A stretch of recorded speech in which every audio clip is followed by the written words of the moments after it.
기도로 시작해가지고 기도로 끝나니까 시작 기도로는 주님의 기도 바치겠습니다.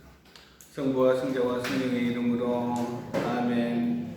하늘에 계신 우리 아버지의 이름이 거룩히 빛나시며 아버지의 나라가 오시며 아버지의 뜻이 하늘에서와 같이 땅에서도 이루어지소서. 오늘 저희에게 용감한 지식을 주시고 저희에게 잘못한 일을 저희에게 용서하오니 저희 죄를 용서하시고 저희를 유혹에 빠지지 않게 하시고 악에서 구하소서. 아멘. 성부와 성자와 성령의 이름으로 아멘. 자, 오늘은 15과 은총의 셈인 성사를 이야기를 하고 있습니다. 성사하게 되면은 이제 칠성사를 이야기를 해요. 적혀 있죠. 세례는 출생, 견진, 성장, 성체, 음시, 고해가 고백이, 옛날에는 고백이라고 그랬는데 고해라고 합니다. 치유, 병자, 죽음, 성품, 일꾼, 혼인, 결혼, 이것을 7개의 성사입니다. 성사. 이것은 고유의 성사예요. 고유의 성사. 그래서 하느님께서 칠품 7가지 성사를 제정해 주셨는데 제일 처음에는 안 보여요. 이 성사가 눈에 안 보여. 예를 들어 가지고 성체 성사를 하잖아요. 그러면 하느님께서 여러분들한테 이제 세례를 주는데, 예수님께서 세례를 주는데 예수님 보여 안 보여요? 안 보이죠. 안 보이기 때문에 어떻게 해요? 시청과 교육으로서 여러분 눈에 보이게끔 이런 모습을 나타나게 만든 것이 이제 7개의 성사입니다. 그래서 보이지 않는 하느님의 은총이 우리 눈에 보이는 형태로 드러나게 하는 성사. 우리 눈에 드러나게 돼야 돼요. 드러나야 돼요. 보이잖아요. 성체 성사 같은 경우에서라든지 아니면은 뭐 성세 성사, 견진 성사, 이 다 눈에 보여요. 신품 성사, 훈배 성사, 이 다 눈에 보입니다. 그런데 성사는 눈에 안 보이는 거예요. 왜? 하느님의 영역이니까. 인간을 위해서, 우리를 위해서 눈에 보이게끔 만들어 주셨다. 왜? 보여야지 믿어. 인간은 나에게 해가지고. 보지 않고 믿는 자가 진복자라고 그랬는데 우리는 꼭 눈으로 봐야 돼. 예수님께서 부활하셔가지고 이제 부활하시기 전에 제자들은 예수님께서 돌아가셔가지고 무서웠을 거예요? 안 무서웠을 거예요? 로마 군사들이 제자들을 잡으러 막 다니니까 예수님이 죽는 모습을 봤거든. 죽는 모습을. 그러니까 우리도 잡히면은 그 많은 고통과 고문을 당하고 죽겠구나. 무서워해가지고 숨었어요. 어디에서 숨었어? 다락방에 숨어 있었어요. 다락방에. 꼴방에 숨어 있었다고. 2층 다락방에 숨어 있는데 숨어가지고 발발발 떨고 있을 때 갑자기 짠 하고 예수님이 나타나요. 문도 안 열렸는데 짠 하고 나타나는 거예요. 그러니까 절침을 제자들이 깜짝 놀랐죠.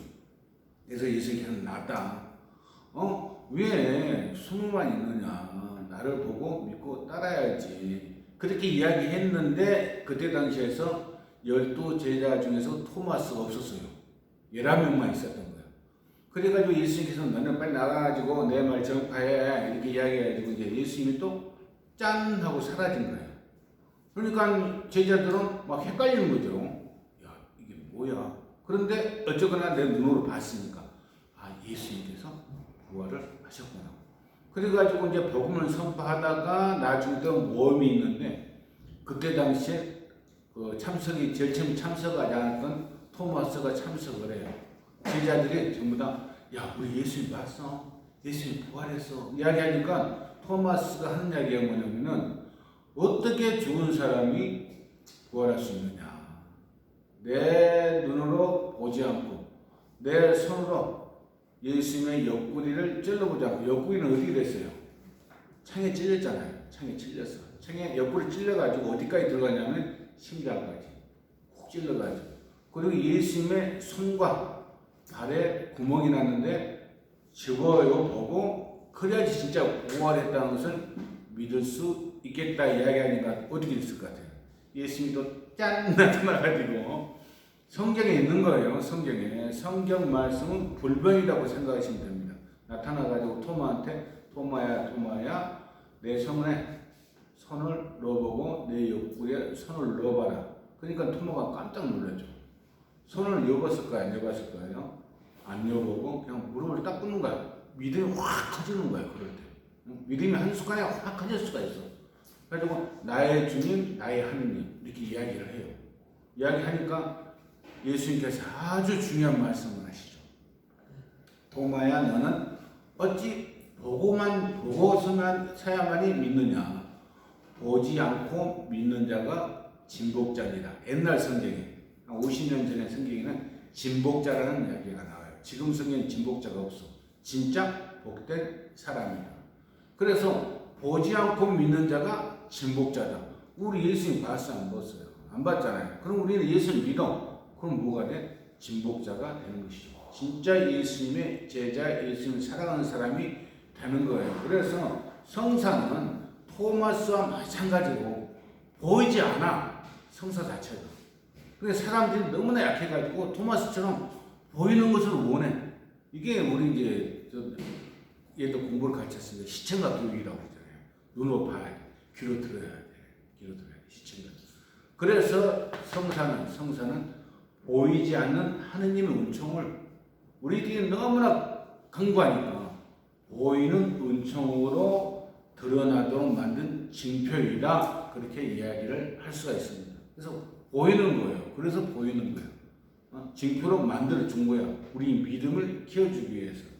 그래서 칠성사가 있고, 그래서 이 칠성사는 뭐냐면은, 칠성사는 성사 자체로서 은총이 있는 거예요. 신부님이 중요하지 않아. 그리고 그게 참석한 신자들도 중요하지 않아요. 중요하지 않아. 그 자체로서 은총이 있는 것이에요.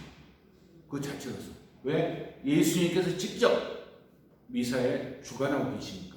신부님은 누구요? 도구예요, 도구. 그래서 그 자체로서의 은총이 있다는 것을 우리는 확실하게 믿어야 돼요.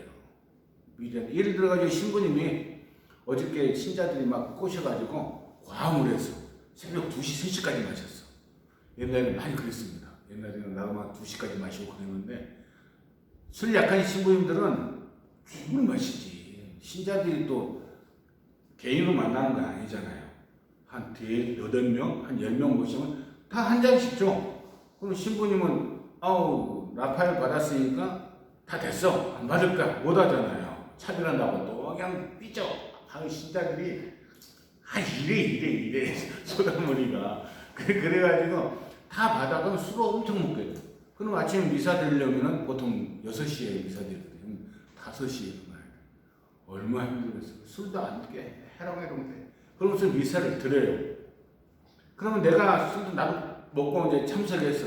나도 해롱해롱 되면서 미사에 참석했어요. 그러면 해롱되는 신부님과 해롱되는 신자가 있는데 칠성사는 해롱되는 신부님과 해롱되는 신자가 중요한 것이 아니고 예수님께서 주관해 주시기 때문에 아무 상관없이 그 은총 우리한테 내린다는 것이죠. 예를 들어 쉽게 이야기하게 되게 되면 성체 성사를 하는데 성변화를 시키는데 신부님이 약주를 많이 하시기 때문에 성변화가 안 일어난다. 그게 아니에요. 다 일어나. 똑같은 은총을 다 줘. 이것이 칠성사입니다. 칠성사. 그 다음에 준성사가 있어요. 준성사. 성모상이나 성인, 십자가, 묵주, 성불, 그 다음에 메달 같은 게 있어요. 성모상이나 예수님 상 이런 것은 그 자체로서 중요하지가 않아요. 그 자체로서는 중요하지 않지만 그것을 이용해서 우리가 신심을 키울 수 있다는 것이죠. 그래서 그 자체가 거룩한 것이 아니라 그것을 도구로 이용해가지고 하느님을 만날 수 있고 하느님한테 기도를 드리는데 보고 기도 드리는 거하고 안 보고 기도 드리는 거하고 틀리다는 이야기죠. 이것도 어떻게 보게 되면 시청각이죠. 그래서 성물을 성물이라고 하는데 성경책 같은 것은 그냥 성경책에 이건 축복 안 받아요. 안 받는데 그런 것은 축복을 받고 그 다음에 내 마음가짐이 중요해요. 내 마음가짐. 내가 그것을 보면서 성모상이나 성인상 그 다음에 예수님상을 보면서 어떤 마음가짐과 어떤 정성을 들여서 내가 기도를 바치냐에 따라 가지고 이제 기도가 크게 될 수도 있고 작게 될 수도 있고 그렇죠. 안 바치는 것보다는 나은데 그래도 내 마음을 정결하게 깨끗하게 거룩하게 하려고 거룩하게 되려고 하면서 바치는 것이 더 효과적인 거죠. 이제 묵주기도를 천주교 신자들 묵주기도 굉장히 좋아해요. 저도 마찬가지입니다. 묵주기도를 하는데 54일 기도가 있어요. 54일. 그러니까 54일 동안을 계속 묵주기도 5단을 바쳐야 되는 거예요. 되게 힘들어요. 그러니까 이제 신부님들마다 조금씩 틀리는데 신자들은 무슨 생각을 하냐면은 54일 동안에 바치다가 50일 돼가지고 하루 안 바쳤어. 그럼 빵이야. 빵. 다시 또 바쳐. 아우 저도 지금까지 2번 한 거예요. 2번. 왜냐면 하다가 끝나버리면 다시 해야 돼. 또 하다가 중간에 한 번 빠지고 또 다시 해야 돼. 근데 1년에 일반적으로 다 못 바쳐요. 왜냐면은 특히 이제 젊었을 때 약주 한잔 하게 되면은 막 그러니까. 그래가지고 이제 그거 한번 다 맞춰보려고. 그냥 술 채가지고 들어와가지고 베란다에 나가서 이제 꿇어앉고 이제 기도를 받잖아. 술 먹은 상태에서. 그게 제대로 기도가 됐을까요? 모르겠어요. 하여간에 54일 기도 하고 싶어가지고 마치고 싶어가지고 그렇게 했는데 그 됐는지 안 됐는지는 나도 잘 몰라요. 그래서 준성사는 그런 겁니다. 그래서 우리가 여러분들한테 선물한 거 묵주 같은 거 있죠? 도구예요. 도구. 기도 드리는 도구이지 이 묵주가 뭐 뭔가 특이한 작용을 한다든지 그런 것은 아니라는 거. 다만 이제 저도 묵주를 주머니 입고 다니는데 괜히 편하네. 괜히 묵주 주머니 입고 다니면 편하네. 어떤 사람들 차에 보게 되면은 그 백밀러 있잖아요. 거기다가 또 묵주를 딱 걸어놓고 다니는 사람도 있어요. 그건 조금 그래. 왜냐하면 그걸 보게 되게 되면은 다른 사람들이 천주교 신자네 먼저부터 이야기했죠. 천주교 신자네 하면서 내가 혹시 잘못하게 되면 괜히 예수님을 욕먹히는 거예요. 괜히. 그건 좀 주의할 거라고. 하여간에 준성사는 뭐다? 이 도구들, 성모상이나 묵주 같은 선물들은 하느님한테 내 기도를 전달하는 도구이기 때문에 나의 정성이 필요하다는 거. 나의 정성. 지금 윤명구 경제님이 성교순례를 많이 다니는데 많이 다니면 굉장히 좋죠. 근데 아마 그렇게 열정이 있으니까 정성이 많이 들어갔을 거라고 생각을 합니다. 그래서 성교순례를 하는 것도 정성이 많이 필요합니다. 미사에 나와가지고 교리 받는 것도 정성이 필요하고. 그런데 미사에 참여하는 것은 어떻다고? 그냥 주는 거예요. 은총을 내려주는 거예요. 은총을 내려주는데 그 은총을 받고 못 받고는 누구한테 달려있어요? 나한테 달려있는 것이죠. 그래서 먼저 번에 항아리 이야기했죠. 항아리에 물이 가득 채워져 있으면 똑같이 은총을 내리는데 물이 차 있으니까 다 흘러넘쳐버려요. 또 어떤 항아리는 금이가 있어. 깨져 있어요. 밑에. 아무리 내려봤자 어떻게 돼요? 그냥 다 새버리는 거야. 은총이. 다 새버리는 거야. 은총은 똑같이 줘. 미사에서.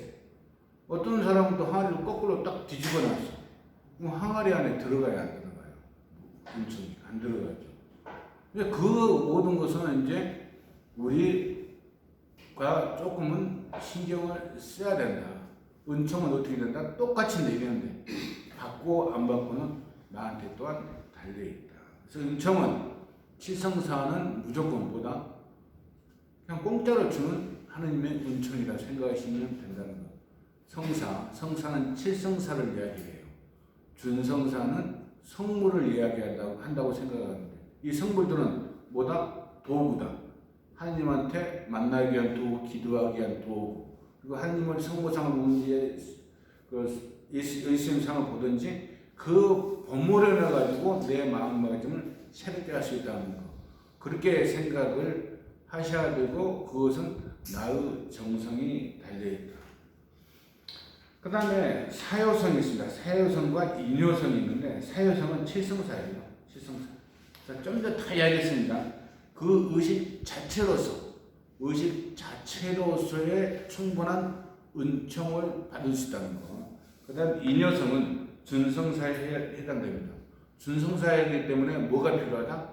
나의 믿음, 나의 열정 정도가 필요하다. 이렇게 이야기를 할 수가 있어요. 그 다음에 써져 있는 것이 이제 축복, 축성, 구마가 있죠. 구마. 축복. 옛날에는 이제 강복이라고 이야기했는데 지금은 전부 다 축복이라고 이야기합니다.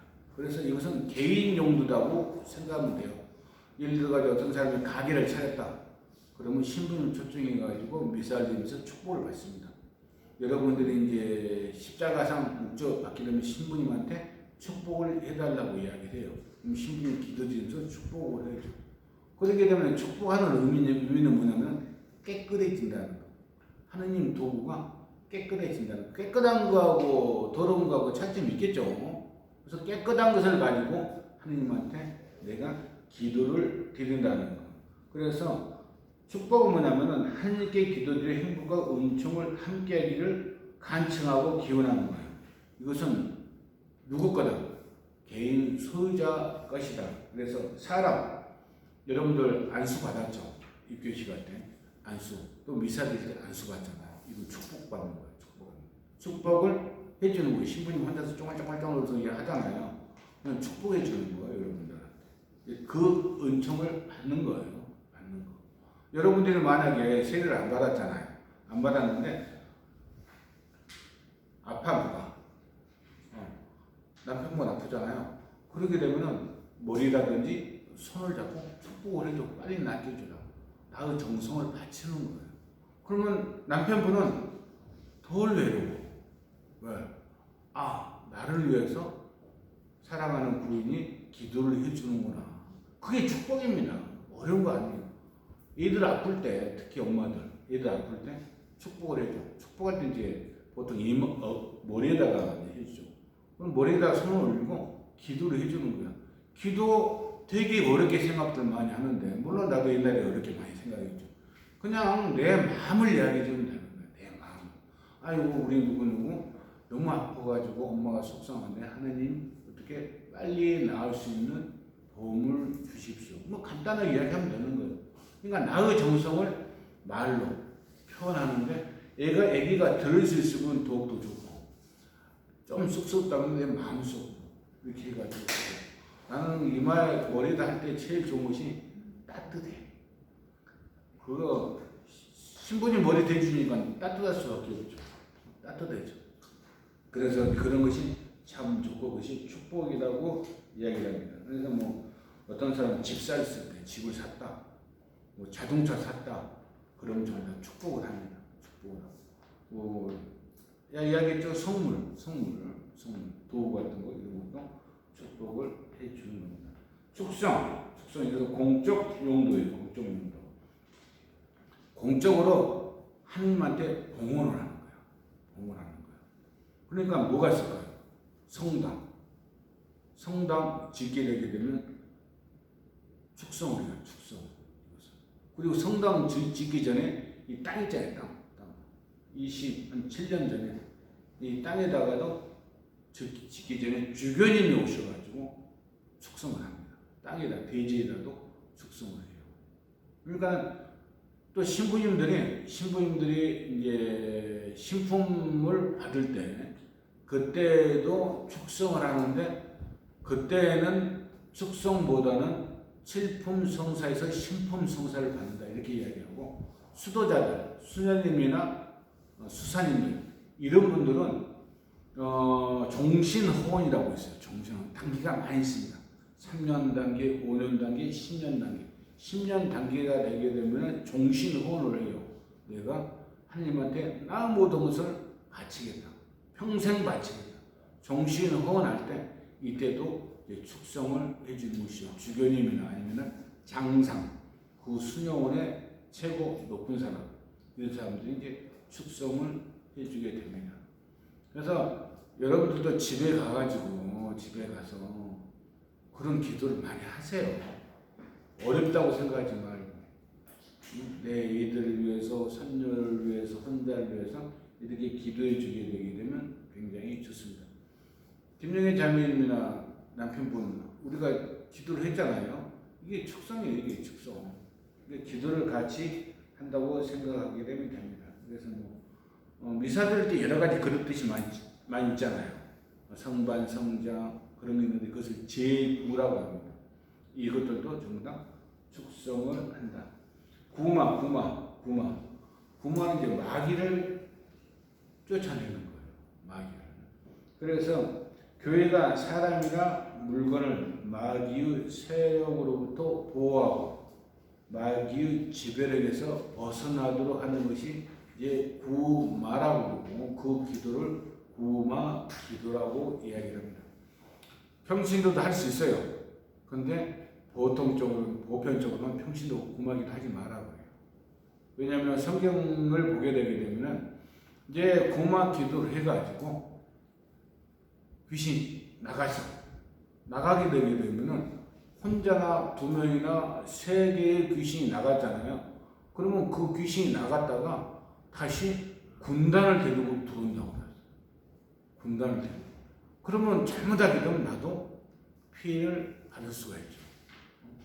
그래서 구마 기도는 됐었으면 하지 말라고 그러고 신부님들도 주교님이 인정한 그리고 주교님한테 강복을 받은 신부님만 구마 기도를 할 수 있다고 그렇게 이야기를 해요.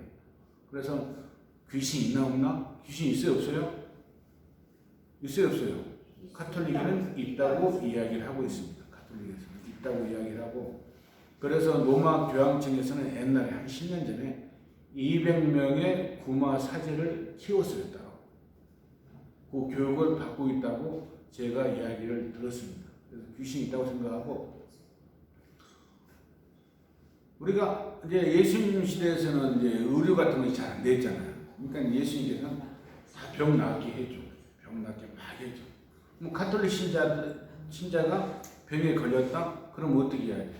신부님한테 와가지고 구마 기도해주셔가지고 귀신을 쫓아내 주세요. 안 돼요, 안 돼. 신부님한테 와가지고 신부님 구마 기도해 귀신 쫓아주세요. 그럼 신부님 딱 뭐라 하냐면 병원 가세요. 병원 가서 치료받으세요. 이렇게 이야기를 해요. 이제 몇 번에도 한 3개월 전에도 자매님이 이제 암인데 아주 작은 암 걸렸어요. 아시죠? 그때 이제 신부님이 이제 병자성사를 해줘요. 병원에 들어가서 수술 받기 전에 이제 병자성사를 해줍니다. 그런 것은 할 수 있어. 그런데 쫓아내지는 않아. 귀신 쫓아낸다 이런 건 안 해요, 신부님. 그래서 뭐 개신교 어떤 목사님들은 막 한다고 이야기를 하는데 그분은 특별한 능력이 있는 것이고 특별한 능력. 그리고 뭐 그런 사람 특별한 능력 있는 사람 아주 드물어요. 아주 드물어. 아주를 5번 해야 되겠다. 아주 드물어. 근데 그걸 안 믿는 것이 더 낫고 어디를 가야 된다? 병원을 가야 된다. 근데 병원 가기 전에 제 신부님한테 강복을 받고 가는 것이 더 좋죠. 왜? 내 마음에 여유가 생겨. 조금 더 여유가 생기기 때문에 그렇게 하면 좋다는 거. 그렇게 생각을 하시면 됩니다. 무슨 말씀인지 아셨죠? 너무 그런데 몰입되면 안 됩니다. 자, 책 보게 되게 되면은 128쪽이 있습니다. 128쪽. 됐습니까? 같이 읽을 거예요. 같이. 그게 보게 되게 되면 일상생활에서 이야기했죠? 보이시죠? 그러면 다 같이 한번 읽어보겠습니다. 일상생활에서 시작. 일상생활에서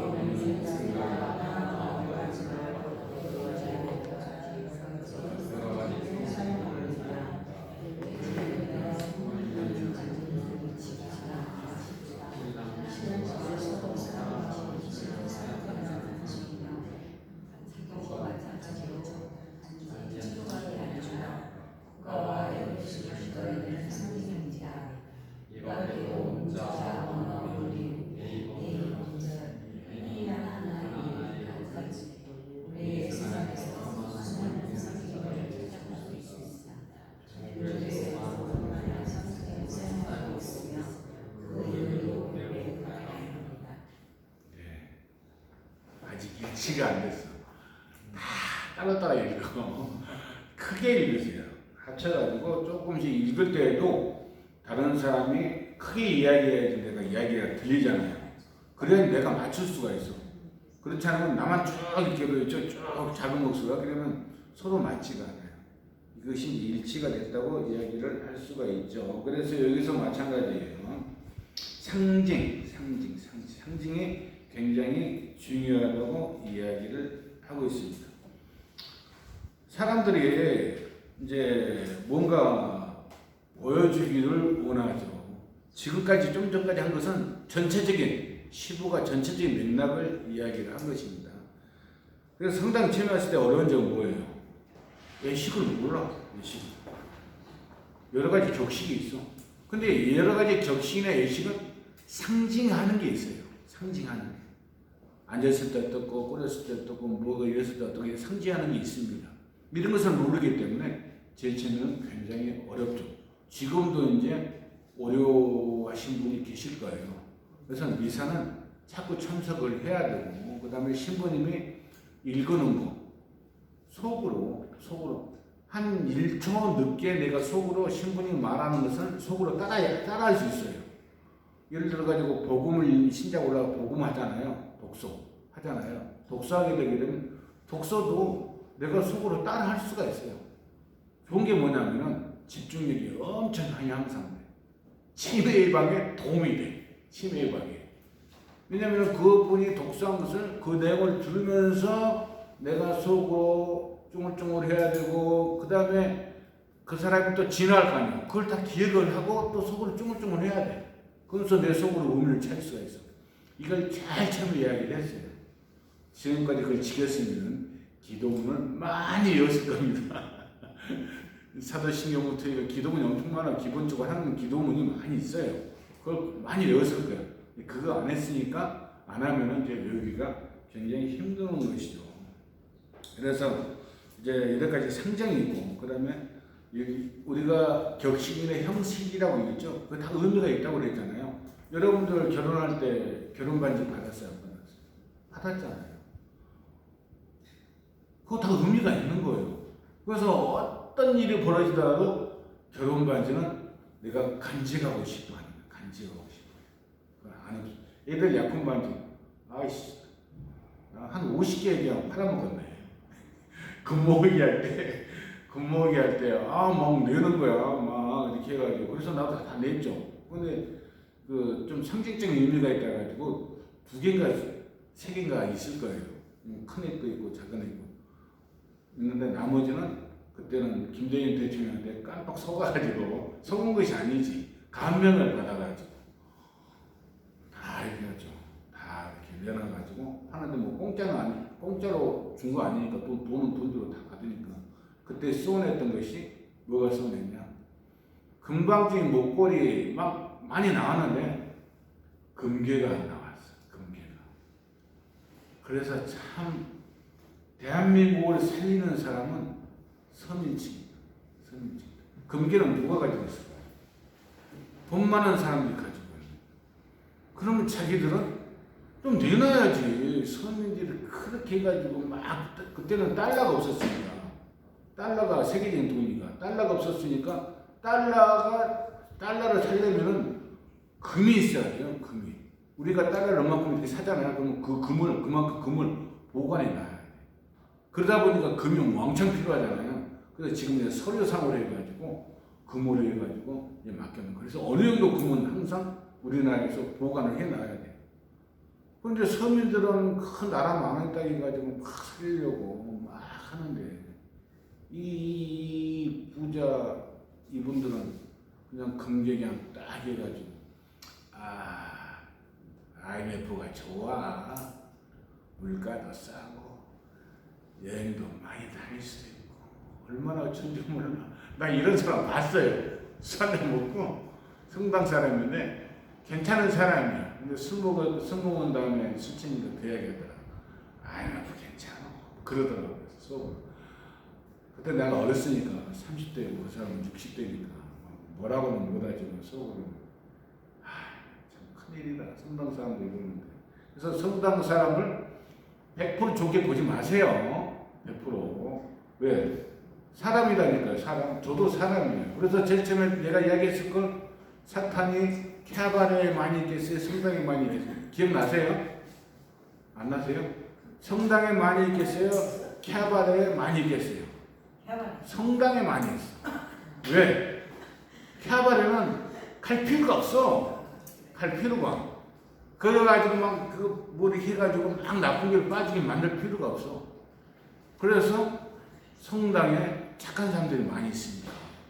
유혹을 해가지고 나쁘게 만들고 있어. 그래서 캬바레는 전부 다 나쁘다는 이야기 아니고 거기 가가지고 마약하고 뭐하고 많은 사람 많이 있잖아요.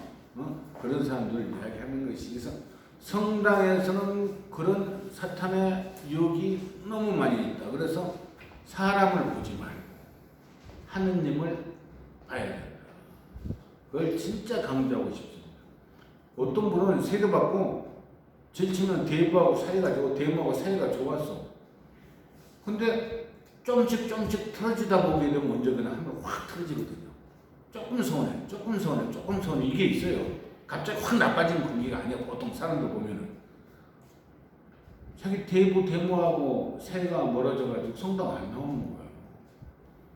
그때 내가 항상 한 이야기가 뭐냐면, 아니 지금 둘 문제로 왜 예수님 뒤통수를 때려?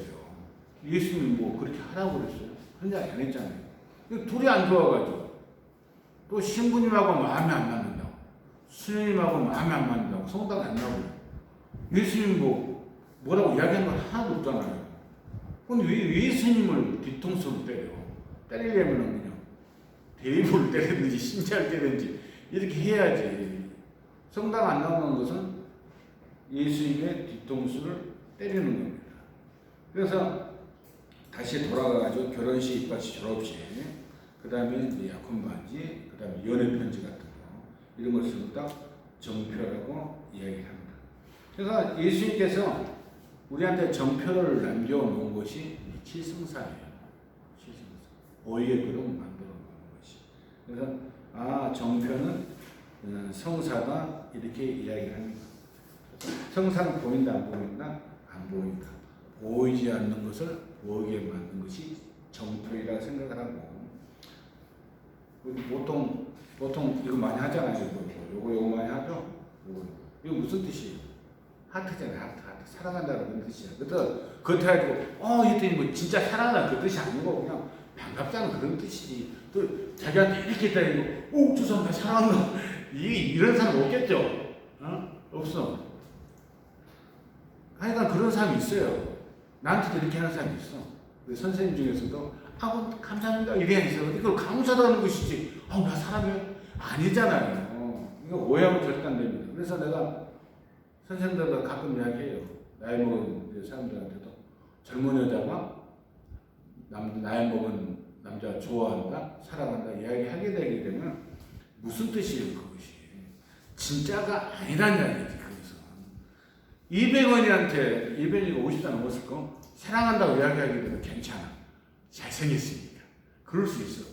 그런데 어떤 나한테라든지 뭐 다른 사람들한테 그런 이야기를 혹 받아가지고 진짜 이거 안 돼요. 이게 정표입니다. 그런 유혹에 빠지면 안 되는 이야기입니다. 사람이. 그래서 이 정표로만 생각을 해야지 다른 의미를 보유하면 안 된다는 거예요. 그래서 성사가 바로 그런 의미가 있다고 생각하시면 됩니다. 130장 한번 봐볼까요?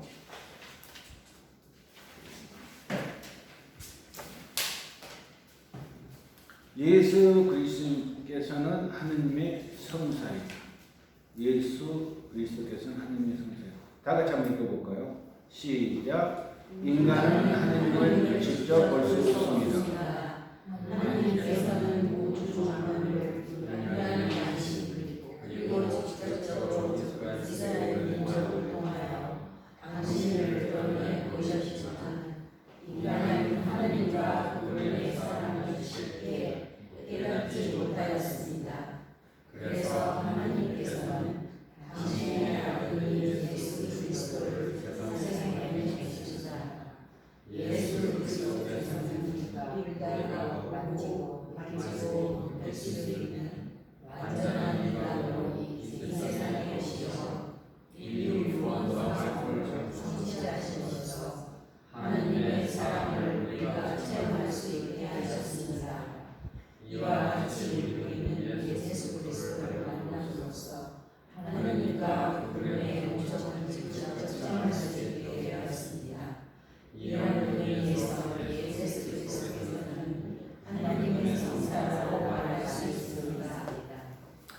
감사합니다. 사람은 하나님을 볼 수 있어요, 없어요? 없어요. 그렇기 때문에 뭘 만들어놨어? 뭘 보고 우리가 느낄 수가 있어요? 자연환경이죠, 자연환경. 자연환경. 우리나라는 참 그래도 하나님한테 은총을 받는 거예요. 봄, 가을, 겨울 있잖아요. 요새는 많이 변했지만 어쩌나 이런 거 보면서 이게가 자연의 살기가 돌아가고 있구나. 왜 어떻게 누가 돌아가게 만들었을까? 하나님이 이런 섭리를 시키고 있구나. 그리고 우리 개인적으로 알 수 있는 것은 뭐예요? 우리의 양심이죠. 양심을 들여다보게 되게 되면은 내가 뭘 잘못하고 뭘 잘하고를 알 수가 있어요. 양심이 무디어진다. 할 수 없어. 세상살이가 그래요. 그렇기 때문에 카톨릭에서는 고백성사라는 것이 있습니다. 여러분들 세례성사 받잖아요. 그러면 쉽게 이야기하자면 여러분들은 하얀 옷을 입은 거야.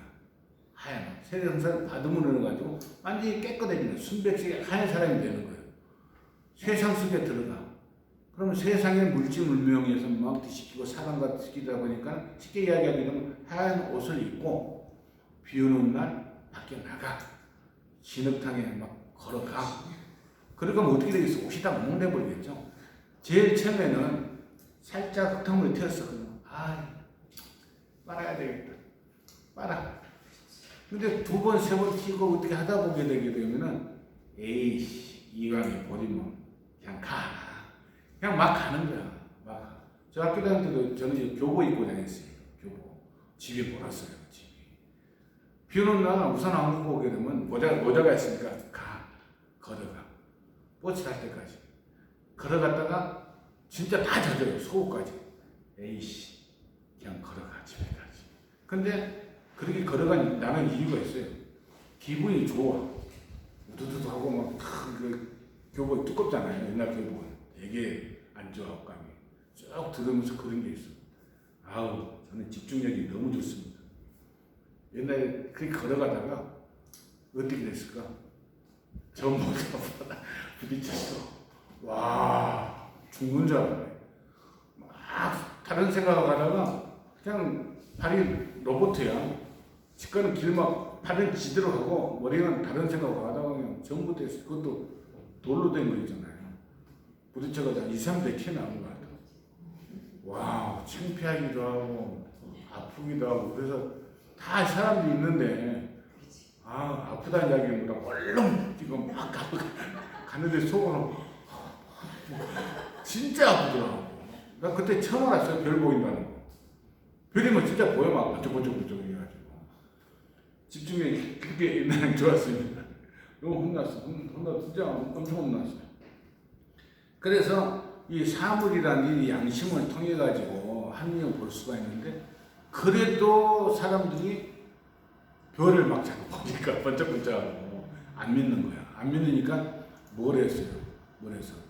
구약에서는 이스라엘 역사를 통해 가지고 이제 우리한테 나 하나님이야.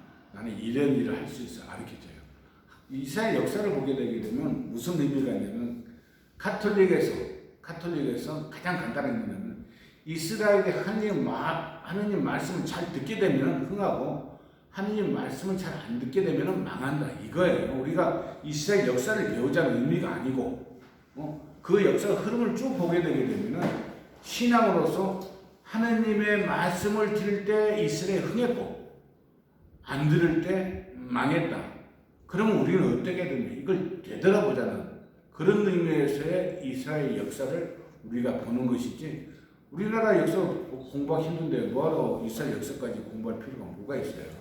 한번 읽어보면 대충 알면 되는 것이지. 그렇게 생각을 하면 됩니다. 그런데 그렇게까지 했는데도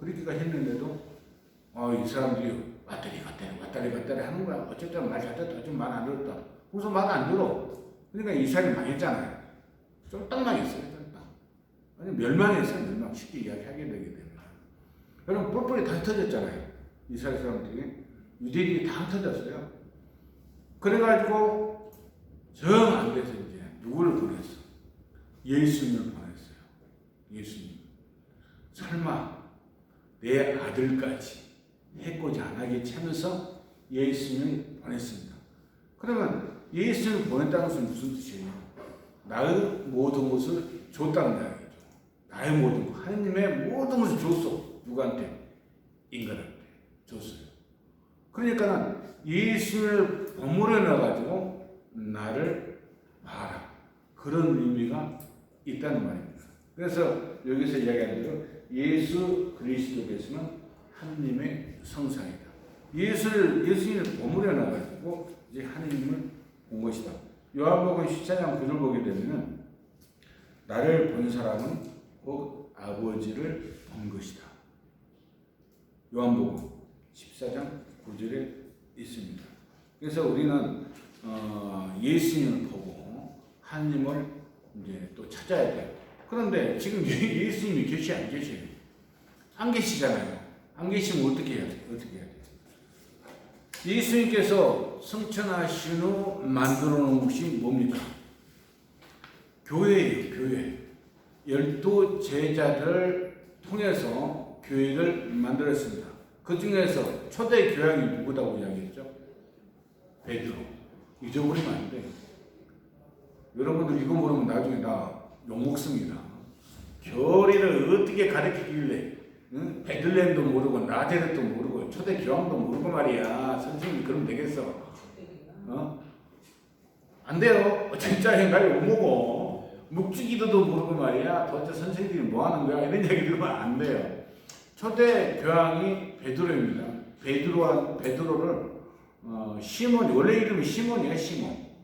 그런데 예수님께서 시몬을 베드로라고 이름을 다시 바뀌었어요. 그 다음에 뭐였어? 시몬. 시몬은 바위란 뜻이고 베드로는 반석이란 뜻입니다. 반석. 시몬, 네 반석 위에 내 교회를 세울 것이라고 이야기를 했습니다. 그래서 이제 교회가 생긴 거예요. 베드로. 그리고 베드로한테 뭘 줬다? 천국의 열쇠를 줬다. 아니 개신교에서는 섭섭한 것이 다른 건 별로 섭섭 안 하는데 왜 천국의 열쇠를 준 베드로를 그 천국의 열쇠를 줬다는 소리 안 믿으려고 하는 겁니다. 그래서 예수님께서 하시는 말씀이 네가 땅에서 매면 하늘에서 매일 것이고 땅에서 풀면 하늘에서 풀릴 것이다 그랬어요. 베드로한테 열쇠를 줬습니다. 심하게 이야기하는 수녀님이 계시는데 천국의 열쇠를 베드로한테 줬기 때문에 예수님도 천국의 문을 못 연다 이렇게까지 이야기하시는 수녀님도 계셨어요. 제 공부할 때. 그건 이제 베드로 열쇠를 강조하기 위해서 그런 것이 진짜 그렇다는 것은 아니죠. 왜냐하면 천국의 주인은 예수님인데 뭐 꼭 열 수 있어야 돼. 열려야 참기 않고 열리는 것이지. 그래서 베드로한테 그런 것을 줬기 때문에 반석이고 그 위에 교회를 세운 것이다. 그러면은 교회를 버무려 놔가지고 누굴 느껴야 돼요? 예수 그리스도를 믿게 되는 것이죠. 그리고 베드로 후기자는 프란시스코 교황 266대. 그 다음에 이제 12사도 중에서 베드로가 있고 나머지 11사도가 또 있을 거 아니에요. 이런 사도의 후기자들은 주교님. 그 다음에 72사도가 또 있어요. 72사도. 이제 주교님을 협조하는 사람들은 이제 우리는 신부님, 사제라고 이야기를 하는 것이죠. 그렇게 해가지고 이제 교회가 만들어졌기 때문에 교회는 예수 그리스도의 성사이다 이야기할 수 있습니다. 3단 논법이에요. 하나님의 성사는 누구? 예수 그리스도. 예수 그리스도의 성사는 누구? 교회. 이게 세 개가 딱 맞물려 돌아가는 거예요. 그래서 교회를 버무려 놔가지고 누구를 느껴야 된다? 예수님을 알아봐야 된다. 이렇게 생각을 합니다. 그 다음에 보게 되면 이제 131쪽 보게 되면 칠성사 있죠? 칠성사는 이제 여기 나온 거 그대로고 이 칠성사는 따로따로 또 배울 거예요. 오늘 15과니까 16과에서는 신품성사하고 세례성사하고 견성성사 7개의 성사를 따로따로 또 배웁니다. 왜냐하면 너무 중요하기 때문에. 그래서 그렇게 생각하시면 됩니다. 그 다음에 이제 성사를 통해서 받는 하나님의 은총이죠. 하나님의 은총. 이 은총은 이제 상존 은총, 생명의 은총이라고 그러고 저력 은총 이것은 인간 개인적으로 받는 은총이라고 생각하면 됩니다. 상존 은총은 하나님의 사랑으로 인간이 영원한 생명과 거룩함으로 초대되고 하나님 자녀로서 하나님 나라의 상속자가 되게 하는 은총을 말한다. 상존 은총, 이것은 생명의 은총.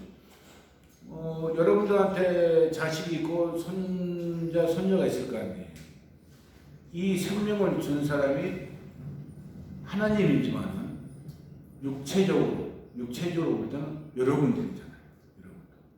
그러니까는 아기가 부모에게 생명을 받고 태어난 것 같다. 이 상존 은총 그렇게 생각을 합니다. 그래서 이 상존 은총 우리하고 실질적으로 엄청 밀접한 관계가 있는데 이 밀접한 관계를 단절시키는 그런 경우가 있습니다. 단절시키는 경우.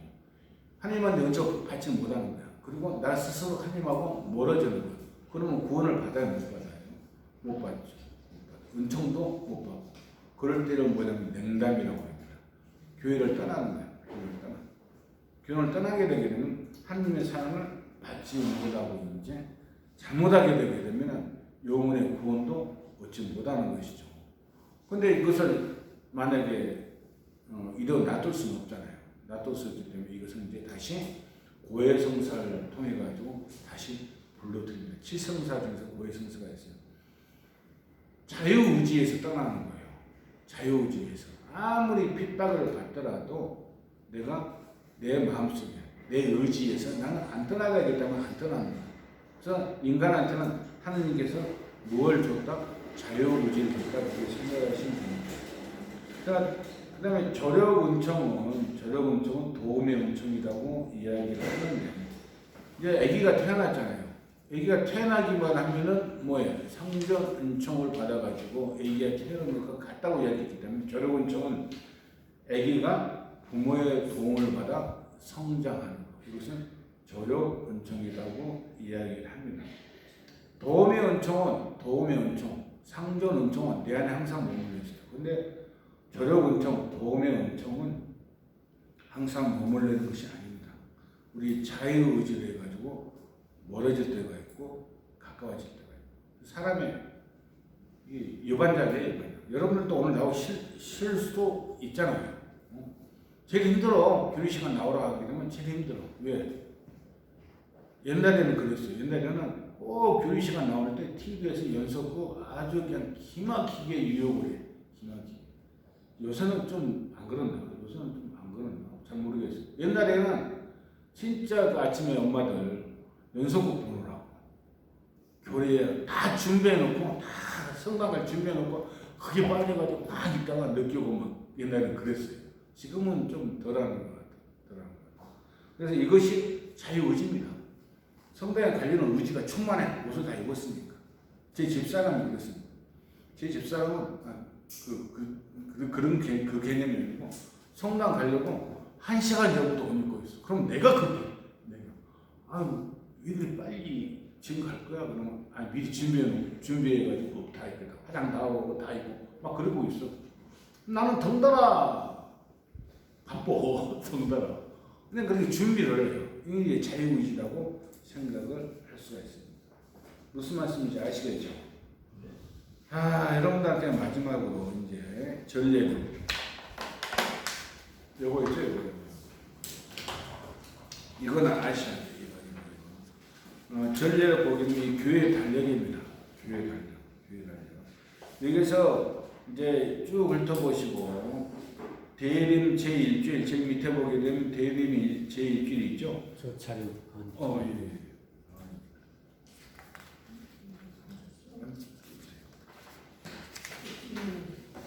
예.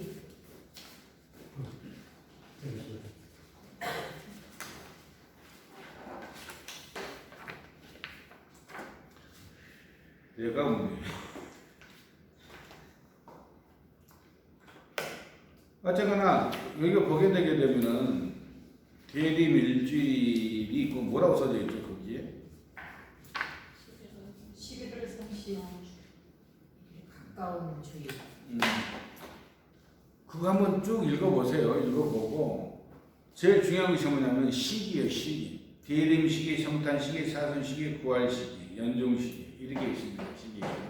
대림 시기는 예수 성탄 대축일 전 사주고 사주를 이제 대림. 대림이 뭐냐면은 성탄은 뭐예요? 성탄. 예수님께서 탄생하는 날을 성탄이라고 해요. 예수 성탄 대축일. 그러니까 예수님께서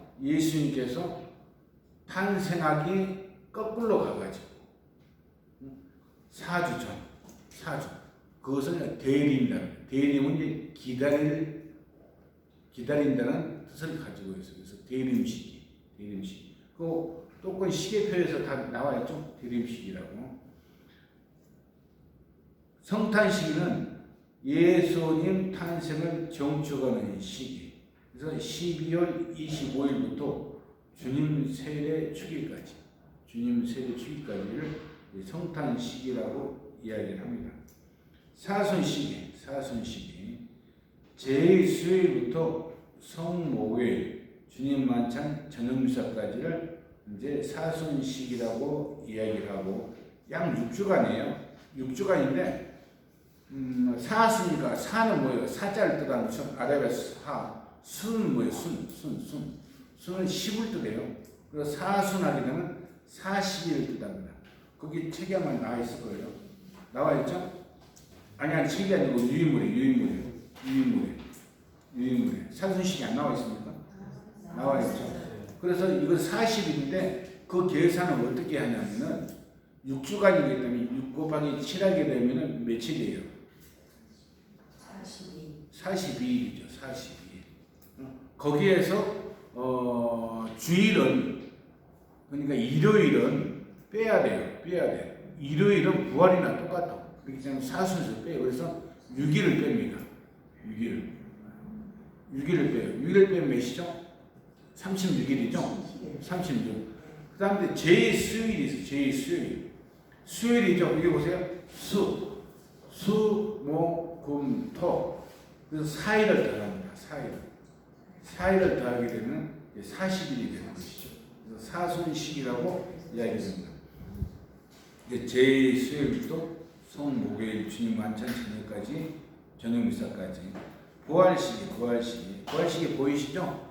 시계에서 예수 부활 대축일부터 성령 강림 대축일까지 약 50일 부활시기입니다. 연중시기는 대림 성탄 사순 부활시기 외에 구원의 신비를 전체적으로 묵상하는 시기를 연중시기라고 이야기를 하고 있습니다. 연중시기가 제일 많죠.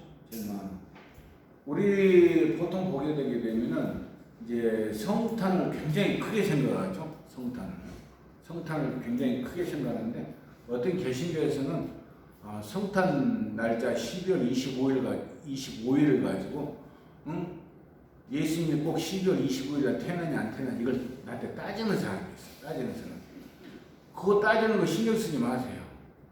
중요한 것은 12월 25일이 중요한 것이 아니고 예수님이 태어났다. 이게 중요한 거야. 2000년 전에 내가 어떻게 알아 그걸. 12월 25일에 태어났는데 뭐였는지 어떻게 알아. 확실히 몰라요. 모르는데 교회 학자들이 연구해가지고 이게 만들어 놓은 거야. 그러면 누구한테 따져야 돼? 나한테 따질 것이 아니고 그 사람들한테 따져야지. 그래서 내가 그 사람한테 뭐라고 그러는지 알아요? 혹시 당신 세브리오, 히라보 다 그런 거 알아? 물어봐 내가. 히라보 알고 히브리어 알고 그리고 히브리 성경, 히라보 성경 다 읽어봤어? 그렇게 물어봐요. 그 사람 몰라. 자기도 죽어 들은 거예요. 그러니까 따지는 거야. 가톨릭에서는 히라보, 히브리어, 그리스어 이런 것 책이 가톨릭 대학교 도서관에 다 있어요. 그리고 그 공부를 다 해. 그 공부를 하면서 그 책을 가지고 논문을 써가지고 석사를 받고 학사를 받고 막 다 하는 거예요. 박사를 받고. 근데 내가 그거 나는 모르거든. 히브리어, 히라보, 그리스어 몰라요.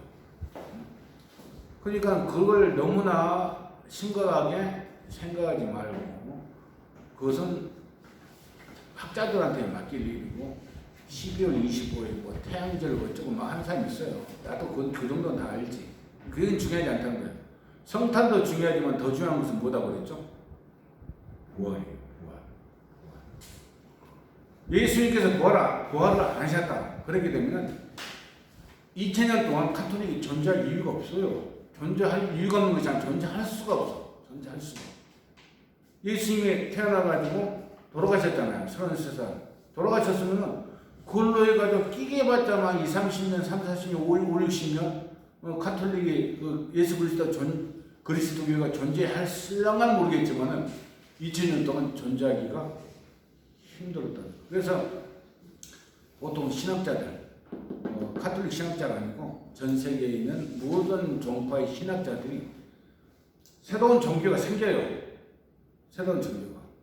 종교가 생기는데 그 종교가 100년 이상이 가야 돼요. 그래야지 하느님의 섭리가 있는 종교구나 이렇게 이야기를 합니다. 순복음교회가 50년, 70년 됐나? 막 그 정도 됐을 거예요. 교세가 너무 커, 교세가. 그래 개신교에서도 교세가 크기 때문에 제일 처음에 이단이라고 이야기했죠. 순복음교회 이단이라고 이야기했어요. 개신 카톨릭에서 그런 게 아니고 카톨릭은 이단 뭐 그런 게 잘 안 해요. 개신교 자체에서 이단을 이야기했는데 너무 커, 너무 크기 때문에 지금 이단이라는 이야기는 못하죠. 그런데 이제 문제가 터졌죠. 조영기 목사인가? 그분이 그냥 막 교회 그 목사를 자기 아들한테 막 물려주려고 막 그러고 재산 싸움 일어나고 막 이런 게 일어납니다.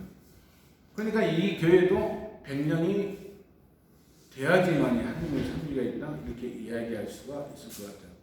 조영기 목사님은 난 나쁘다고 생각 안 합니다. 모든 교회들이 제일 처음에 시작할 때는 좋은 의미를 가지고 시작을 해요. 좋은 의미. 그리고 좋은 자유의지를 가지고 시작하다가 그 다음에 이제 욕심이 생기는 것이죠. 사탄의 유혹한테 넘어가는 거야. 그때는 이제 재산 싸움이 일어나. 제일 처음에 일어나는 거지. 권력 싸움이 일어나. 오늘 개신교 이 다른 개신교를 이야기하면 좀 그렇지만 다른 종파를 보게 되면 싸움 많이 일어나요. 싸움 많이 일어나. E파, A파, B파 해가지고 싸움 많이 일어나. 근데 그렇게 싸움이 일어난다 하더라도 그게 잘 마무리돼가지고 이어가면 돼. 그럼 뭐라고 할 수는 없죠. 없는데 하여간 그런 면에서는 굉장히 안타깝다 생각하고 카톨릭에서도 중세기 때 그런 것이 많이 있었죠. 자기 권력 싸움 같은 거 그런 게 카톨릭 내에서도 좀씩은 있었죠. 그래가지고 안 되니까 막 성공회가 막 생겨요. 생기고 뭐가 생기고 막 생기면 종파가 나눠지기 시작해요. 에이 마음에 안 들어 나갈 거야. 나간 것이 이제 개신교로 나가게 되는 것이죠. 그래서 어쨌거나 카톨릭은 2000년 역사를 지닐 수밖에 없는 것이 가장 근본적인 원인은 예수님 부활이다. 그래서 성탄보다 더 중요한 것은 예수님 부활이고 예수님은 사람이잖아요. 인성과 신성을 다 가진 사람이기 때문에 뭐한다? 예수님이 부활했으면 우리도 부활할 수 있다는 것을 보여주는 거야. 예표가 되는 거예요. 예수님 부활이 우리의 부활과 예표가 됐다. 이렇게 생각을 하시면 됩니다. 무슨 말씀인지 아시겠죠? 그래서 여러분들도 이제 만약에 하나님께서 불러가지고 하늘에 가시더라도 또 마지막 날에는 부활할 거라는 거. 그걸 믿으면서 사셔야 된다는 거. 신앙생활을 하셔야 된다는 거. 그렇게 생각하시면 될 것 같습니다. 무슨 말씀인지 아시겠죠? 네. 자, 그러면 마친 기도로 성모송 하고 끝내는 걸로 하겠습니다. 성부와 성자와 성령의 이름으로 아멘. 은총에 가져가신 마리아님 기뻐하소서. 주님께서 함께 계시니 여인중에 복되시며 태중의 아들 예수님 또한 복되시나이다. 천주의 성모 마리아님 저희와 저희 죄를 저희 죄를 이루어 주소서. 아멘. 성부와 성자와 성령의 이름으로